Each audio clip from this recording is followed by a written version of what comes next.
السلام علیکم۔ S M news کے ساتھ میں ہوں احمد ندیم۔ خبروں کا سلسلہ بڑھاتے ہوئے خبر شامل کرتے ہیں چنیوٹ سے۔ چنیوٹ میں قرآن پاک کی تعلیمات کو لوگوں تک پہنچانے کے لیے تحریک منہاج القرآن نے 6 روزہ درس عرفان القرآن کا آغاز کر دیا۔ اس پر مزید جانتے ہیں اپنے نمائندے وسیم خان درانی سے۔ تحریک منہاج القرآن چنیوٹ کے زیر اہتمام دینی تعلیمات اور قرآن کی تعلیمات کو فروغ کے لیے 6 روزہ دروس عرفان القرآن کا آغاز کر دیا۔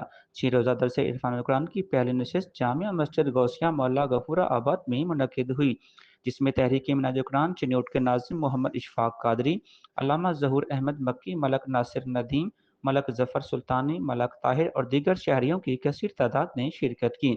درس عرفان القرآن کا آغاز تلاوت و نعت کے ساتھ کیا گیا۔ خصوصی خطاب علامہ سلیمان اعظم نے سوشل میڈیا اور ہماری ذمہ داری کے موضوع پر تفصیلی گفتگو کی۔ انہوں نے کہا کہ سوشل میڈیا کو بطور ہتھیار استعمال کرتے ہوئے دین اسلام اور قرآن و سنت کی تعلیمات کو لوگوں تک پہنچائیں۔ مزید میڈیا سے گفتگو کرتے ہوئے انہوں نے کہا ہمیں اس بیماری سے بچنے کے لیے ذمہ داریاں عطا کی ہیں یا حدود و قیود بیان کی ہیں، آج ہم ان سے تجاوز کر چکے ہیں۔ ہم نے اپنے قانون وضع کر لیے۔ تحریک منہاج القرآن ان دروس کے ذریعے انسانوں کو صرف یہ بتا رہی ہے کہ خدا را یہ قانون ہے، یہ حدود و قیود ہے، اس میں رہ کے اللہ رسول کی اطاعت کرتے ہوئے اپنی زندگی کو بسر کیا ہے۔ جیسا کہ آج آپ نے سوشل میڈیا کے حوالے سے سنا ہے، تو سوشل میڈیا چلانا غلط نہیں ہے، مگر اس کے چلانے کا انداز جو ہے وہ آج ہم نے غلط کیا کہ ہم نے اس کو فحاشی و ریانی کے لیے یا غلط باتوں کے لیے، جھوٹ کی تشہیر کے لیے اور غیر تحقیق شدہ اشیاء کو تشہیر کرنے کے لیے، ان ساری چیزوں کے لیے ہم نے استعمال کرا۔ اگر انہی کو اگر قرآن مجید کے دائرے میں رہتے ہوئے، احادیث مبارکہ کے دائرے میں رہتے ہوئے استعمال کریں تو پھر یہ بطور نعمت بھی استعمال ہو سکتا ہے، جس طرح تحریک منہاج القرآن آج کر رہی ہے۔ تو یہی ایک پیغام ہے۔ کل انشاءاللہ اسی حوالے سے فکر آخرت پہ گفتگو ہوگی کہ آج ہم آخرت کو بھول چکے ہیں، تو ہر ایک یونیک موضوع ہوگا۔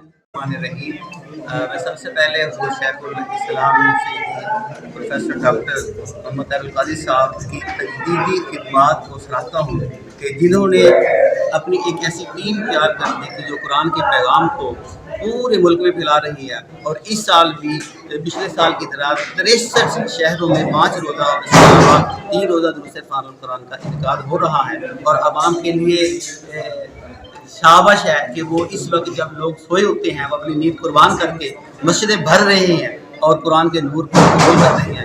اس سال بھی آج سوشل میڈیا کے موضوع کے اوپر محترم علامہ سلیمان اعظم صاحب نے خطاب کیا، کر فکر آخرت پر علامہ ظہیر احمد نقشبندی صاحب خطاب فرمائیں گے۔